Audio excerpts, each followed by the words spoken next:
الله أكبر الله أكبر الله أكبر الله أكبر الله أكبر الله أكبر الله أكبر الله أكبر الله أكبر الله أكبر كبيرا والحمد لله كثيرا وسبحان الله بكرة وأصيلا لا إله إلا الله وحده صدق وعده ونصر عبده وعز جنده وهزم الأحزاب وحده لا إله إلا الله ولا نعبد إلا إياه مخلصين له الدين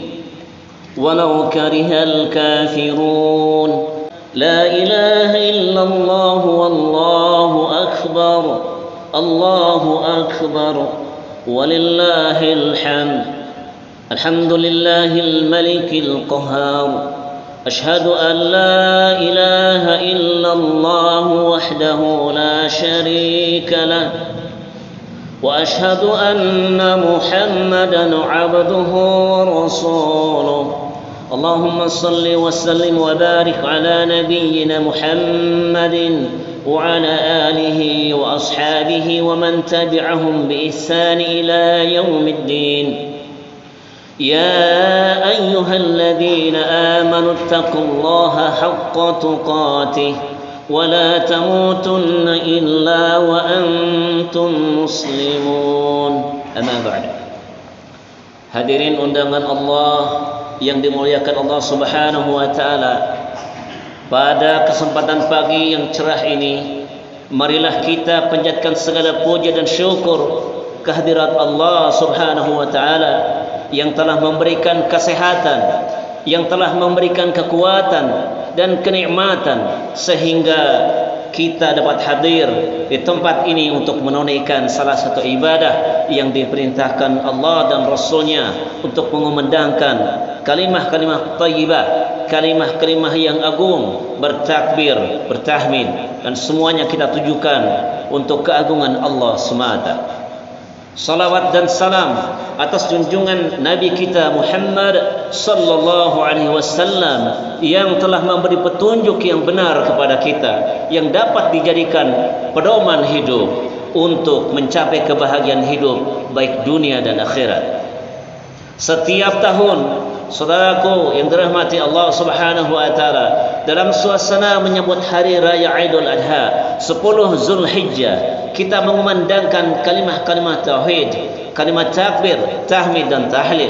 Mengumandangkan kalimat tauhid menunjukkan satu pengakuan yang kokoh bahwa Allah Subhanahu wa taala adalah Maha Esa. Tidak ada sekutu baginya. Kalimat takbir memberi kesan yang sangat kuat dalam diri kita bahwa Allah Maha Besar, Allah Maha Agung. Tidak ada satupun yang dapat menyamai kebesaran dan keagungannya. Kalimat tahmid mengumandang maka bahwa zat yang patut dipuji hanyalah Allah Subhanahu wa taala saja, dan pujian seluruhnya hanya diperuntukkan baginya. Kalimat tahlil menegaskan kalimat tahmid bahwa tidak ada Tuhan yang patut disembah kecuali Allah semata. Kalimat-kalimat agung itu pada saat ini tengah bergema di mana-mana, dikumandangkan oleh umat Islam hampir di seluruh penjuru dunia, baik yang ada di belahan barat, timur, utara dan selatan. Pendek kata, kalimat-kalimat itu sedang dikumandangkan oleh umat Islam hampir di seluruh penjuru dunia. Sementara di tempat nan jauh di sana, di tanah suci Makkah Al-Mukarramah, tempat terpancarnya fajar Islam, umat Islam yang sebagai tamu Allah Subhanahu wa taala sedang menunaikan ibadah haji, menyerukan pula kalimah talbiyah. Labbaik Allahumma labbaik, labbaik la syarika lak labbaik, innal hamda wa ni'mata lakal mulk la syarika lak.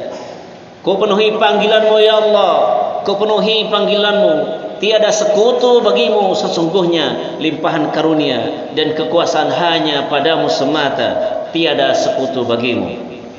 Saudaraku yang dirahmati Allah Subhanahu wa taala, kalimat takbir, tahmid dan talbiyah itu ditanamkan ke dalam hati, ditancapkan ke dalam jiwa yang dalam, sehingga pengaruhnya terpancar dalam wujud nyata yang direalisasikan dalam bentuk perbuatan dan amal ibadah. Pengakuan kita terhadap kebesaran Allah Subhanahu wa taala yang tiada sekutu baginya, pengakuan kita bahwa tidak ada yang patut dipuji melainkan hanya Allah semata.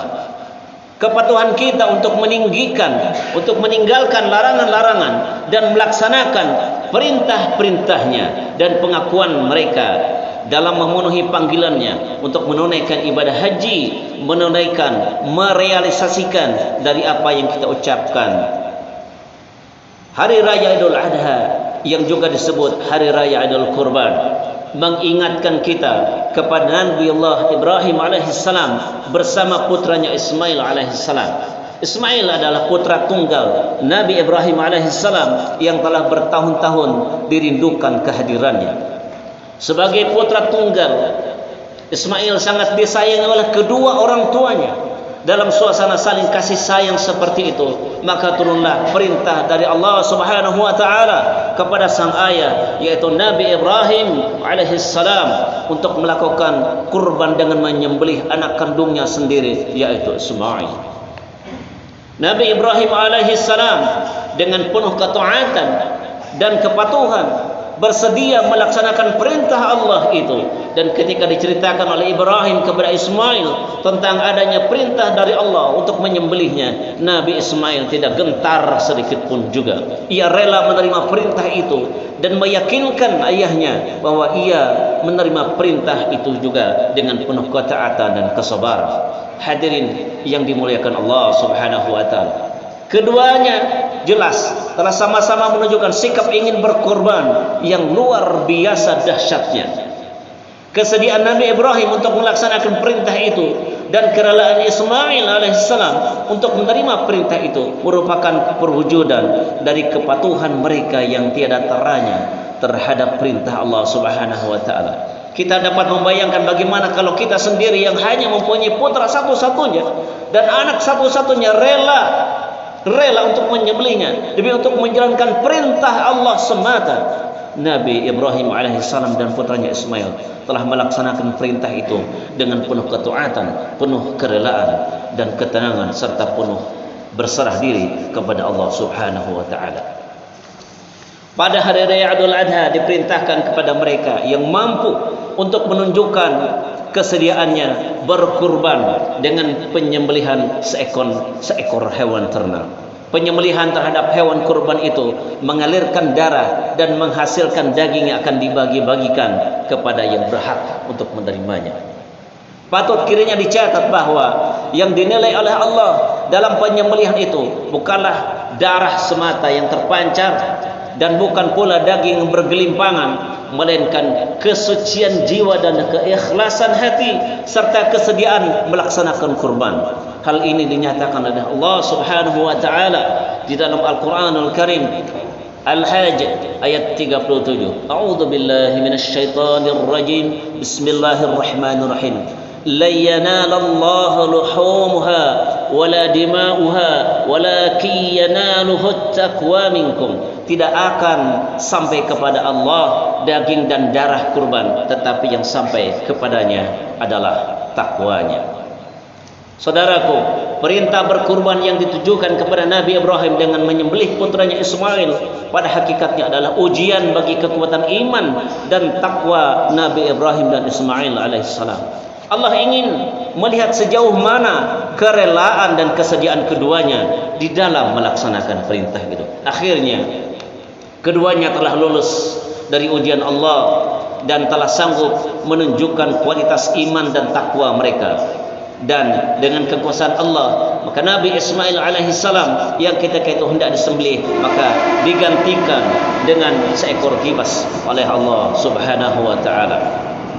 Hadirin yang dimuliakan Allah Subhanahu wa taala, sifat kebidatangan yang selalu curiga, menyebarkan isu yang tidak benar, berfitnah, rakus, tamak dan ambisi yang tidak terkendali, tidak mau melihat kenyataan hidup, tidak mempan diberi nasihat, tidak mampu mendengar teguran dan lain-lain, maka merupakan sifat-sifat yang sangat tercela dalam pandangan Islam. Maka sifat-sifat yang demikian jika tetap dipelihara dan percokol di dalam diri seseorang, maka akan membawa malapetaka dan ketidakbaikan bagi kehidupan dirinya sendiri maupun masyarakat banyak. Ajaran Islam menghendaki agar kurban yang disampaikan harus binatang yang sempurna sifat-sifatnya, jantan, tidak buta, tidak lumpuh, tidak kurus, dan tidak cacat. Ini mengandung makna bahwa di dalam melakukan kurban, beramal dan berkarya, setiap muslim dituntut untuk berusaha dalam batas-batas kemampuan yang maksimal dengan mengerahkan segala tenaga yang optimal, tidak bermalas-malasan, tidak melakukan sesuatu dengan sembrono. Allah Subhanahu wa taala di dalam At-Taubah ayat 105, wa qul i'malu fasayarallahu 'amalakum wa rasuluhul mu'minun. Berusaha dan bekerjalah karena Allah dan Rasulnya serta orang beriman akan melihat nilai amal kalian. Selain daripada itu, Allah berfirman pula di dalam Al-Baqarah ayat 188, fastabiqul khairat, berlomba-lomba untuk melakukan kebaikan. Saudaraku, iman kepada Allah yang kita yakini harus disertai dengan amal perbuatan yang nyata dalam kehidupan kita. Dalam pandangan agama, iman saja tanpa amal tidaklah cukup, dan beramal tanpa dilandasi dengan iman tidaklah bernilai. Itulah sebabnya maka di dalam agama kita, dinullah al-Islam, iman dan amal merupakan unsur yang tidak dapat dipisahkan satu sama lain. Mudah-mudahan pada pagi hari ini kita senantiasa mendapatkan ridha dan rahmat Allah Subhanahu wa taala. Rabbana atina fid dunya hasanah wa fil akhirati hasanah wa qina adzaban nar وادخل الجنة مع الأبرار يا عزيز يا غفار يا رب العالمين وصلى الله على سيدنا محمد وعلى آله وأصحابه وسلم والحمد لله رب العالمين.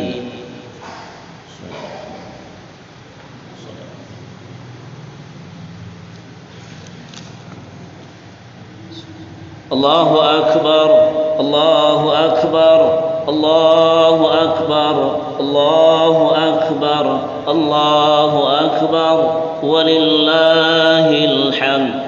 الحمد لله وكفى وصلي وسلم على محمد وعلى آله وأصحابه أهل الوفاء. أشهد أن لا إله إلا الله وحده لا شريك له وأشهد أن محمدا عبده ورسوله. Maka marilah di akhir khutbah kedua ini kita memohon, berdoa, bermunajat kepada Allah Subhanahu wa taala, mohon keberkahan, mohon kebaikan baik dunia dan akhirat, serta memohon semoga saudara-saudara kita yang sedang melaksanakan ibadah haji Allah menjadikan haji yang mabrur. Bismillahirrahmanirrahim. Alhamdulillahi rabbil alamin, hamda syakirin, hamda na'imin, hamda yuafi ni'amahu wa yukafi'u mazidah. Ya Rabbana lakal hamdu wa lakal syukru kama yanbaghi li jalali wajhikal karim wa 'azimi sultanik. Saudaraku, mari kita tundukkan sejenak hati kita, kepala kita kepada Allah Subhanahu wa taala, karena kita menyadari segala bentuk perilaku kita banyak sekali yang lalai, banyak sekali yang menyimpang daripada aturan Allah dan Rasulullah. Ya Allah, kami menyadari sepenuhnya ya Allah bahwa kami mempunyai kekurangan, bahwa kami memiliki kekhilafan dan dosa terhadap-Mu. Karena itu ya Allah ya Rabb yang Maha Pengampun, ampunilah segala dosa kami yang besar maupun yang kecil ya Allah ya Rabb, yang sengaja maupun yang tidak disengaja. Ya Allah, ampuni dosa-dosa kami yang tampak maupun tersembunyi, yang baru maupun yang lama ya Allah, sehingga kami menjadi orang yang bersih tanpa dosa, karena Engkau-lah yang Maha mengetahui apa yang kami lakukan. Ya Allah yang Maha Perkasa, berilah kami umur yang barokah, kekuatan lahir dan batin untuk melaksanakan perintah-Mu ya Allah, dan melaksanakan pembangunan masyarakat bagi bangsa kami, bangsa Indonesia yang kami cintai. Berilah petunjuk kepada para pemimpin kami ya Allah, sebagaimana Engkau memberi petunjuk kepada para nabimu, kepada para rasulmu dan orang-orang saleh sebelum kami. Jauhkan bangsa kami ya Allah, jauhkan negara kami ya Allah dari mara bahaya, dari segala ujian dan cobaan yang tidak sanggup kami pikul, dan tunjukkan kami ya Allah dan pemimpin-pemimpin kami juga ya Allah kepada jalan yang baik, kepada jalan yang lurus. Ya Allah, ya Rabb yang Maha Pengasih, perkenankan segala permohonan kami ya Allah ya Razzaq. Allahumma a'izzal Islam wal muslimin wa adhilla syirka wal musyrikin wa damir a'da'ad din waj'al hadal balada amina mutma'ina wa sa'iral biladil muslimin ya rabbal alamin. اللهم أعنا على ذكرك وحشرك وحسن عبادتك. اللهم أصلح ولاة أمورنا واجعلهم هداة مهتدين غير ضالين ولا مضلين. اللهم أصلح بطانتهم وأبعدهم بطانة الشوء والمفسدين يا رب العالمين. ربنا آتنا في الدنيا حسنة وفي الآخرة حسنة وقنا عذاب النار. والحمد لله رب العالمين. والسلام عليكم ورحمة الله وبركاته.